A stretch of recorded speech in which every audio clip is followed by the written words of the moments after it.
Hi, ನಮಸ್ಕಾರ ಎಲ್ಲರಿಗೂ. ಇವತ್ತಿನ ವಿಡಿಯೋದಲ್ಲಿ ಕುರ್ತಿ ಪ್ಯಾಂಟ್ನ ಆಲ್ಟ್ರೇಷನ್ ಹೇಗೆ ಮಾಡೋದು ಅಂತ ನೋಡೋಣ. ಇದು ಬಿಗ್ ಸೈಜ್ ಪ್ಯಾಂಟ್ ಆಗಿದೆ.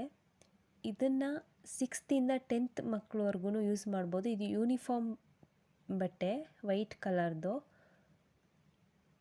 ಫಸ್ಟು ನಾವು ಆಲ್ಟ್ರೇಷನ್ ಮಾಡೋಕ್ಕೂ ಮುಂಚೆ ಪ್ಯಾಂಟನ್ನು ಉಲ್ಟಾ ಮಾಡಿಕೊಂಡು ನೇಪಾಗೆ ಏನು ಅಟ್ಯಾಚ್ ಮಾಡಿರ್ತಾರೆ ಪ್ಯಾಂಟ್ ಪೀಸನ್ನು, ಇದನ್ನು ಹೊಲಿಗೆ ಬಿಚ್ಕೋಬೇಕು. ಒಂದು ಸೀಸರ್ ಅಥವಾ ಸೂಜಿ ಸಹಾಯದಿಂದ ಒಂದೊಂದೇ ಹೊಲಿಗೆನ ಬಿಚ್ಚಿ ಸ್ವಲ್ಪ ರಿಮೂವ್ ಮಾಡಿಕೊಂಡು ಹಾಗೆ ಕೈಯಲ್ಲಿ ಎಳೆದಾಗ ನಮಗೆ ಅದು ಸ್ವಲ್ಪನೇ ರಿಮೂವ್ ಆಗುತ್ತೆ.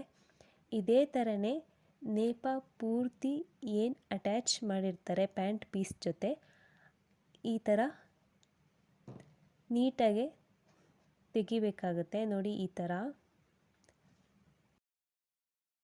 ರಿಮೂವ್ ಮಾಡ್ಕೊಂಡಿದ್ದು ಆದಮೇಲೆ ನೆಕ್ಸ್ಟು ಸೀಟ್, ಎರಡು ಪ್ಯಾಂಟ್ ಏನು ಅಟ್ಯಾಚ್ ಮಾಡಿರ್ತಾರೆ ಇದನ್ನು ಸೀಟ್ ಅಂತ ಹೇಳ್ತೀವಿ, ಇದನ್ನು ಕೂಡ ರಿಮೂವ್ ಮಾಡಿಕೊಂಡು ತೆಗೆದಿಟ್ಕೊಳ್ಳಿ.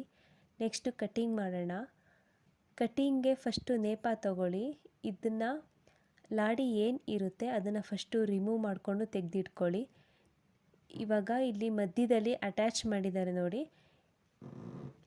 ಸರಿಯಾಗಿ ಎರಡು ಫೋಲ್ಡಿಂಗಲ್ಲಿರಬೇಕು. ಇವಾಗ ನಮಗೆ ನೇಪ 17.5 ಇಂಚ್ ಬೇಕು, ಪ್ಲಸ್ 1/2 ಇಂಚ್ ಎಕ್ಸ್ಟ್ರಾ ಮಾರ್ಜಿನ್ 18 ಇಂಚಿಗೆ ಮಾರ್ಕ್ ಹಾಕಿ ಸ್ಟ್ರೈಟಾಗಿ ಲೈನ್ ಹಾಕ್ಕೊಂಡು ಕಟ್ ಮಾಡ್ಕೊಳ್ಳಿ. ನೋಡಿ, ಈ ಥರ ಕಟ್ ಮಾಡ್ಕೊಂಡಿದ್ದಾದಮೇಲೆ ಈ ಥರ ಕಾಣಿಸುತ್ತೆ. ಇದನ್ನು ತೆಗೆದಿಟ್ಟು ನೆಕ್ಸ್ಟು ಪ್ಯಾಂಟ್ ಪೀಸನ್ನು ತಗೊಳ್ಳಿ. ಎರಡು ಒಂದೇ ಸಮವಾಗಿ ಇರೋ ಥರ ನೋಡಿಕೊಂಡು ಒಂದ್ರ ಮೇಲೆ ಒಂದು ನೀಟಾಗಿ ಇಟ್ಟು ಬಟ್ಟೆಯನ್ನು ಹಾಕ್ಕೊಳ್ಳಿ. ಫಸ್ಟು ಮೇಲ್ಗಡೆ ಒಂದು ಸ್ಟ್ರೈಟ್ ಲೈನ್ನ ಹಾಕ್ಕೊಳ್ಳಿ. ಅನ್ಈವನ್ ಆಗಿರುತ್ತೆ ಬಟ್ಟೆ. ಈ ಪೀಸನ್ನು ಕಟ್ ಮಾಡಿ ತೆಕ್ಕೋಬೇಕು. ನೆಕ್ಸ್ಟು ಪ್ಯಾಂಟ್ ಲೆಂತ್ ಬಂದು 26 ಬೇಕು, ಪ್ಲಸ್ 2 ಇಂಚ್ ಮಾರ್ಜಿನ್ಗೆ ಮಾರ್ಕ್ ಹಾಕ್ಕೊಂಡು ಬಾಟಮ್ ಲೂಸ್ ಬಂದು 5.5 ಇಂಚ್ ಪ್ಲಸ್ ಮಾರ್ಜಿನ್ 1.5 ಇಂಚಿಗೆ ಮಾರ್ಕ್ ಹಾಕ್ಕೊಳ್ಳಿ. ಬಾಟಮ್ ಹತ್ರ 1.5 ಇಂಚ್ ಬೇಕಾಗುತ್ತೆ. ಇಲ್ಲಿ ಫ್ರಿಲ್ಸ್ ಇಡೋದಕ್ಕೆ 1/2 inch extra margin. Next seat length ಬಂದು 12 ಇಂಚ್ ಬೇಕು.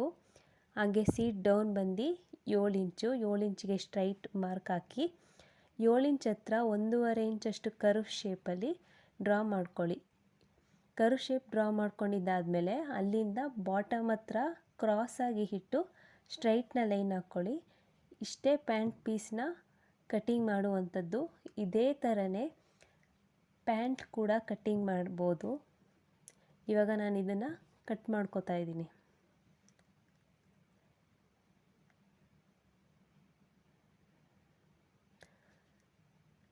ಕಟ್ಟಿಂಗ್ ಆಯಿತು.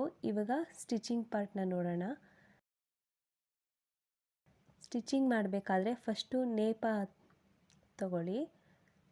ನೇಪ ಹತ್ರ ಇಲ್ಲಿ ಲಾಡಿಗೆ ಅಟ್ಯಾಚ್ ಮಾಡಿರ್ತಾರೆ, ಇದನ್ನು ಫಸ್ಟು ರಿಮೂವ್ ಮಾಡ್ಕೊಳ್ಳಿ. ಎರಡೂ ಸೈಡ್ ಕೂಡ ಸ್ವಲ್ಪ ಬಟ್ಟೆನೇ ಸಾಕು, ರಿಮೂವ್ ಮಾಡ್ಕೊಳ್ಳಿ ಹೊಲಿಗೆ ಹಾಕುವಷ್ಟು.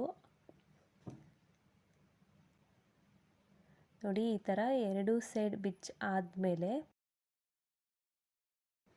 ಒಂದ್ರ ಮೇಲೆ ಒಂದು ನೀಟಾಗಿ ಇಟ್ಟು 1/2 ಇಂಚ್ ಎಕ್ಸ್ಟ್ರಾ ಮಾರ್ಜಿನ್ ಏನು ಬಿಟ್ಟಿರ್ತೀವಿ ಅಲ್ಲಿಗೆ ಸ್ಟ್ರೈಟಾಗಿ ಹೊಲಿಗೆಯನ್ನು ಹಾಕ್ಕೊಳ್ಳಿ. ಹೊಲಿಗೆ ಹಾಕ್ಕೊಂಡಿದ್ದ ನಂತರ ಇವಾಗ ನೀವೇನು ಹೊಲಿಗೆ ಬಿಚ್ಚಿರ್ತೀರಿ ನೋಡಿ, ಇಲ್ಲಿ ಮತ್ತೆ ಸ್ಟಿಚ್ಚನ್ನು ಹಾಕ್ಕೊಳ್ಳಿ. ಪರ್ಫೆಕ್ಟಾಗಿ ಬರುತ್ತೆ ನೋಡಿ, ಈ ಥರ ನೀಟಾಗಿ ಫಿನಿಶಿಂಗ್ ಕೂಡ ಬರುತ್ತೆ. ನೆಕ್ಸ್ಟು ಬಾಟಮ್ ಪೀಸನ್ನು ತಗೊಳ್ಳಿ. ಬಾಟಮ್ ಹತ್ರ ಇಲ್ಲಿ 1.5 ಇಂಚ್ ಬಟ್ಟೆ ಬಿಟ್ಟಿರ್ತೀವಲ್ವ, ಇದಕ್ಕೆ ಕ್ಯಾನ್ವಾಸ್ ಪಟ್ಟಿ ಅಟ್ಯಾಚ್ ಮಾಡಬೇಕು. ನೋಡಿ, ಕ್ಯಾನ್ವಾಸ್ ಪಟ್ಟಿ ಇದು. ಇದ್ರ ಲೆಂತು, ಬಾಟಮ್ ಲೆಂತ್ ಎಷ್ಟಿದೆ ಅಷ್ಟು ಕ್ಯಾನ್ವಾಸನ್ನು ತಗೊಂಡು ಕಟ್ ಮಾಡ್ಕೊಳ್ಳಿ. ನೋಡಿ, 1.5 ಇಂಚ್ ಏನು ಮಾರ್ಜಿನ್ ಬಿಟ್ಟಿರ್ತೀವಿ ಅದ್ರ ಮೇಲೆ ಇಟ್ಟು ಬಾಟಮ್ ಕ್ಯಾನ್ವಾಸ್ನ ಅಟ್ಯಾಚ್ ಮಾಡ್ಕೊಳ್ಳಿ. ಉಲ್ಟಾ ಅಟ್ಯಾಚ್ ಮಾಡಿ, ಸೀದಾ ಅಟ್ಯಾಚ್ ಮಾಡೋಕ್ಕೆ ಹೋಗಬೇಡಿ. ನೆಕ್ಸ್ಟು ಬಟ್ಟೆಯನ್ನು ಮಡಚಿ ಅದ್ರ ಮೇಲೆ ಇನ್ನೂ ಒಂದು ಸ್ಟಿಚ್ಚನ್ನು ಹಾಕ್ಕೊಳ್ಳಿ. ಈ ಥರ ಸ್ಟ್ರೈಟಾಗಿ ಸ್ಟಿಚ್ಚನ್ನು ಹಾಕ್ಕೊಳ್ಳಿ. ಕಿನ್ನರಿ ಹೊಲಿಗೆ ಅಂತೀವಿ, ಆ ಥರ ಎಡ್ಜಲ್ಲೇ ಹೊಲಿಗೆ ಬರಲಿ. ನೆಕ್ಸ್ಟು ಬಟ್ಟೆಯನ್ನು ಈ ಥರ ಕ್ಯಾನ್ವಾಸ್ ಪಟ್ಟಿ ಒಳಗಡೆ ಮರ್ಚಿ ಹೊಲಿಗೆಯನ್ನು ಹಾಕ್ಕೊಳ್ಳಿ.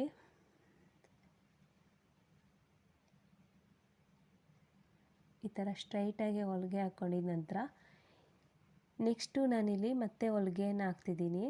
ನೀವು ಬೇಕಿದ್ದರೆ ಒಂದು ಕರ್ವ್ ಶೇಪಲ್ಲಿ ಡಿಸೈನ್ ಕೂಡ ಮಾಡ್ಬೋದು, ಆದರೆ ನಾನು ಜಸ್ಟ್ ಇಲ್ಲಿ 2 ಹೊಲಿಗೆಯನ್ನು ಎಕ್ಸ್ಟ್ರಾ ಹಾಕ್ತಿದ್ದೀನಿ, ಚೆನ್ನಾಗಿ ಕಾಣಿಸುತ್ತೆ. ನೆಕ್ಸ್ಟು ಬಾಟಮ್ ಲೂಸ್ ಬಂದು 5.5 ಇಂಚ್ ಇದೆ. 5.5 ಇಂಚ್ ಮಾರ್ಕ್ ಹಾಕ್ಕೊಂಡು 2 ಪೀಸನ್ನು ಜಾಯಿಂಟ್ ಮಾಡಿಕೊಂಡು ಸ್ಟಿಚ್ಚನ್ನು ಹಾಕ್ಕೋತಾ ಇದ್ದೀನಿ. ಇಲ್ಲಿ 1.5 ಇಂಚ್ ಏನಿದೆ ಲಾಸ್ಟ್ ಎಂಡಿಗೆ ಬರಬೇಕಾದ್ರೆ ಕ್ರಾಸ್ ಇಲ್ಲಿ ಸ್ಟಿಚ್ ಅನ್ನೋದು ಬರಬೇಕಾಗುತ್ತೆ. 1/2 ಇಂಚಿಗೆ ನೋಡಿಕೊಂಡು ಲಾಸ್ಟಿಗೆ ಹೊಲಿಗೆಯನ್ನು ಹಾಕ್ಕೊಳ್ಳಿ. ನಾನಿಲ್ಲಿ ಡಬಲ್ ಹೊಲಿಗೆಯನ್ನು ಹಾಕ್ಕೋತಾ ಇದ್ದೀನಿ. ಬಿಚ್ಚೋಗೋ ಚಾನ್ಸಸ್ ಕೂಡ ಇದ್ರೂ ಕಡಿಮೆ ಆಗುತ್ತೆ. ಯಾಕೆಂದರೆ ಇದು ಮಕ್ಕಳಿಗೆ ಪ್ಯಾಂಟ್ ಯೂಸ್ ಮಾಡೋದ್ರಿಂದ ಹೊಲಿಗೆ ಬಿಚ್ಚೋಗೋ ಚಾನ್ಸಸ್ ಇರುತ್ತೆ, ಅದು ಅವಾಯ್ಡ್ ಆಗುತ್ತೆ. ನೆಕ್ಸ್ಟು ನಾನಿಲ್ಲಿ ಓವರ್ಲಾಕ್ ಮಾಡ್ತಿಲ್ಲ, ಮತ್ತು ಹೊಲಿಗೆಯನ್ನು ಹಾಕ್ಕೊಂಡು ಸಣ್ಣದಾಗಿ ನಾಚನ್ನು ಹಾಕೋತಾ ಇದ್ದೀನಿ. ದಾರ ಬಿಚ್ಚೋಗೋ ಚಾನ್ಸಸ್ ಕೂಡ ಕಡಿಮೆ ಆಗುತ್ತೆ. ಇದೇ ಥರನೇ ಇನ್ನೂ ಒಂದು ಪ್ಯಾಂಟ್ ಕೂಡ ರೆಡಿ ಮಾಡ್ಕೊಂಡಿದ್ದೀನಿ. ಇವಾಗ ನೆಕ್ಸ್ಟು ಸೀಟನ್ನು ಅಟ್ಯಾಚ್ ಮಾಡಬೇಕು. ಏನು ಯು ಶೇಪ್ ಇರುತ್ತೆ ಎರಡೂ ಕೂಡ ಸೀದಾ ಒಳಗಡೆ ಇರೋ ಥರ ನೋಡಿಕೊಂಡು 2 ಬಟ್ಟೆ ಸಮವಾಗಿ ಇಟ್ಕೊಂಡು ಅಟ್ಯಾಚನ್ನು ಮಾಡಿ.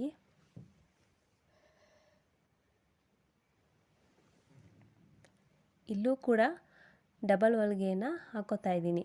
ನೋಡಿ, ಇವಾಗ ಪ್ಯಾಂಟ್ ಪೀಸ್ 2 ಕೂಡ ರೆಡಿ ಆಯಿತು. ಈಗ ನೆಕ್ಸ್ಟು ಫ್ರಿಲ್ಸ್ ಹಿಡಿಬೇಕು, ಹಾಗೆ 2 ಬಟ್ಟೆ ಕೂಡ ಅಟ್ಯಾಚ್ ಮಾಡಬೇಕು. ಫಸ್ಟು ನೇಪ ತಗೊಂಡು 4 ಫೋಲ್ಡಿಂಗಲ್ಲಿ ಈ ಥರ ಮಡಚಿ ಇಟ್ಕೊಳ್ಳಿ. ನೆಕ್ಸ್ಟು ಪ್ಯಾಂಟ್ ಪೀಸ್ ಕೂಡ 4 ಫೋಲ್ಡಾಗಿ ಇಟ್ಕೊಂಡು ಸಮವಾಗಿ ಇಟ್ಕೊಂಡು ಎಷ್ಟು ಬಟ್ಟೆ ಬರ್ತಿದೆ ಅದಕ್ಕೆ ಒಂದು ಮಾರ್ಕ್ ಹಾಕ್ಕೊಂಡು ಮತ್ತೆ ಬಟ್ಟೆಯನ್ನು ಮಡಚಿ ನೇಪ ಹತ್ರ ಇಟ್ಕೊಂಡು ಅಲ್ಲಿಗೆ ಒಂದು ಮಾರ್ಕ್ ಹಾಕಿ ನಾಚನ್ನು ಹಾಕ್ಕೊಳ್ಳಿ. ಇವಾಗ ನಾವೇನು ಇಲ್ಲಿ ನಾಚನ್ನು ಹಾಕಿದ್ದೀವಿ ಇಲ್ಲಿಂದ ಇಲ್ಲಿವರೆಗೆ ನಮಗೆ ಫ್ರಿಲ್ಸ್ ಅನ್ನೋದು ಬರುತ್ತೆ. ನೆಕ್ಸ್ಟ್ ಇವಾಗ 2 ಬಟ್ಟೆನೂ ಕೂಡ ಅಟ್ಯಾಚ್ ಮಾಡಬೇಕು. ಸೀದಾ 2 ಒಳಗಡೆನೇ ಇರೋ ಥರ ನೋಡಿಕೊಂಡು ಪ್ಯಾಂಟ್ ಪೀಸ್ ಏನು ಮಧ್ಯದಲ್ಲಿ ಅಟ್ಯಾಚ್ ಮಾಡಿರ್ತೀವಿ ಅಲ್ಲಿಂದ ಇಟ್ಟು ನಾಚ್ ಎಲ್ಲಿದೆ ಅಲ್ಲಿಂದ ಮತ್ತು ಇನ್ನೂ ಒಂದು ನಾಚ್ ಎಲ್ಲಿದೆ ಅಲ್ಲಿವರೆಗೂ 1/2 ಇಂಚ್ ಮಾರ್ಜಿನ್ ಬಿಟ್ಟಿರ್ತೀವಲ್ವ ಹೊಲಿಗೆಗೆ, ಅಲ್ಲಿಗೆ ಒಂದು ಸ್ಟ್ರೈಟಾಗಿ ಹೊಲಿಗೆಯನ್ನು ಹಾಕ್ಕೊಳ್ಳಿ. ನೆಕ್ಸ್ಟು ಇನ್ನೂ ಒಂದು ಪ್ಯಾಂಟ್ ಪೀಸ್ ಕೂಡ ಸೇಮ್ ನೋಡಿಕೊಂಡು ನಾಚಿಂದ ನಾಚಿಗೆ ಇದೇ ಥರನೇ ಹೊಲಿಗೆಯನ್ನು ಹಾಕ್ಕೊಂಡು